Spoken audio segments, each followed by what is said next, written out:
nuk më duhet më marë. Tani, do të tregojmë receptën që ju premtuam. Kumblat turshi.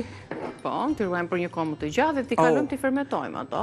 Nga nxehtësia, jo, po këto u lanë ujë të nxehtë dhe kur mbyllen fort, pastaj direkt pas larjes, sigurisht janë më të forta për tu. Si tha Gjergji, atëherë tha Gjergji Kastro Skënderbeu, mori një tuftë të madhe me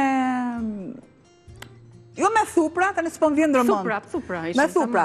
Pra një dorë e madhe. Dhe të gjithë e provuan, të gjithë ushtarët e provuan që t'i thyeni në mes.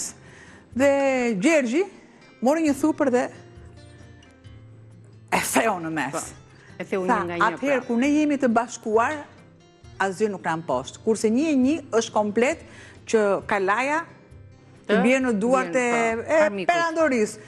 Ne nuk kemi perandori këtu, pra, një vetme nuk bëndë gjë. 2, një dolan tjetër në të 2 lajnë faqet. Ja, kjo është. Po jam, ja. Ja, pra, ja, kjo është.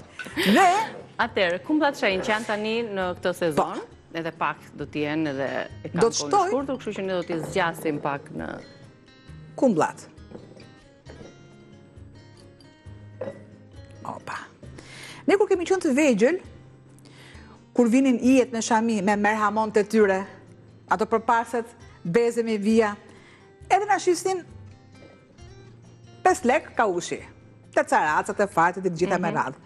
E kishim qef t'i hani me kryp. Me kryp më janim neve. Kryp ashtë tironzve. Tironzve thonë kryp, nuk thonë kryp. Dhe unë e thash nga si jam neve, edhe ne me kryp jam. Unë e përstata në dialektin e ijeve tona. Atere, vendos, deri këtu, kumblat, opi largoj. Do të shtoj, të uthulla. Jo Tiron, se të thoni kumbla, ne nga Korça dhe Volli, ande i themi pupunecka. Shtoj masën e kripës, nuk flas. Nuk flas. Marr një lugë, e përzijej mirë. Me thikën. Pra uthull, kripën. Pres. Fetat e limonit. Opa.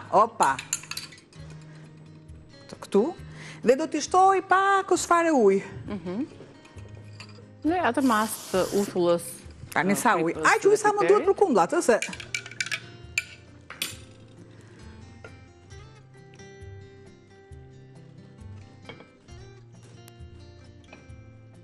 Më duhet? Po kaq, sepse masat e uthullës e të kripës janë tamam. Kumblat deri në vizën e parë të kavanozit. Ja. Këtu. E këto si dalin në fund, dalin të farta. Po. Për 2 javë janë gati, por ne mund t'i kemi këto kumblat gjatë gjithë dimrit. Që kryesisht i përdorim për përgatime. Tek mishi. Tek mishi, tek japrakët. Japrakët, po. Te bishtajat. E mbyllim mirë dhe e lëm në errësirë. Tani dorëzohem, kaq ishin gatimet e mia. Përgatitëm pra tushim me kumbulla jeshile. Edhe njerë do t'ju tregoj çfarë i shtuam te kavanozi. Kavanoza që t'i mbushni plot. Do të merrni 1 kilogram kumbulla jeshile, t'jenë të forta dhe të tharta. Ju duhet 1 lugë gjelle krip guri, 5-6 thelpinj hudhër, mund ta shtypni hudhrën ose mund t'i shtoni siç janë, 1 lugë të vogël sheqer dhe 1 gotë me uthull rushi. Kjo është receta, shënojeni ose bëni foto dhe e keni kur të doni nëse jeni kështu adhurues të këtyre kumblave, se i konsumojmë tani shumë, por edhe pak e kanë sezonin e tyre, edhe pak mund t'i përdorim në për këto gatime, mund t'i ngrini apo mund t'i kaloni në këtë formën e fermentuar. Zgjedhja është e juaja.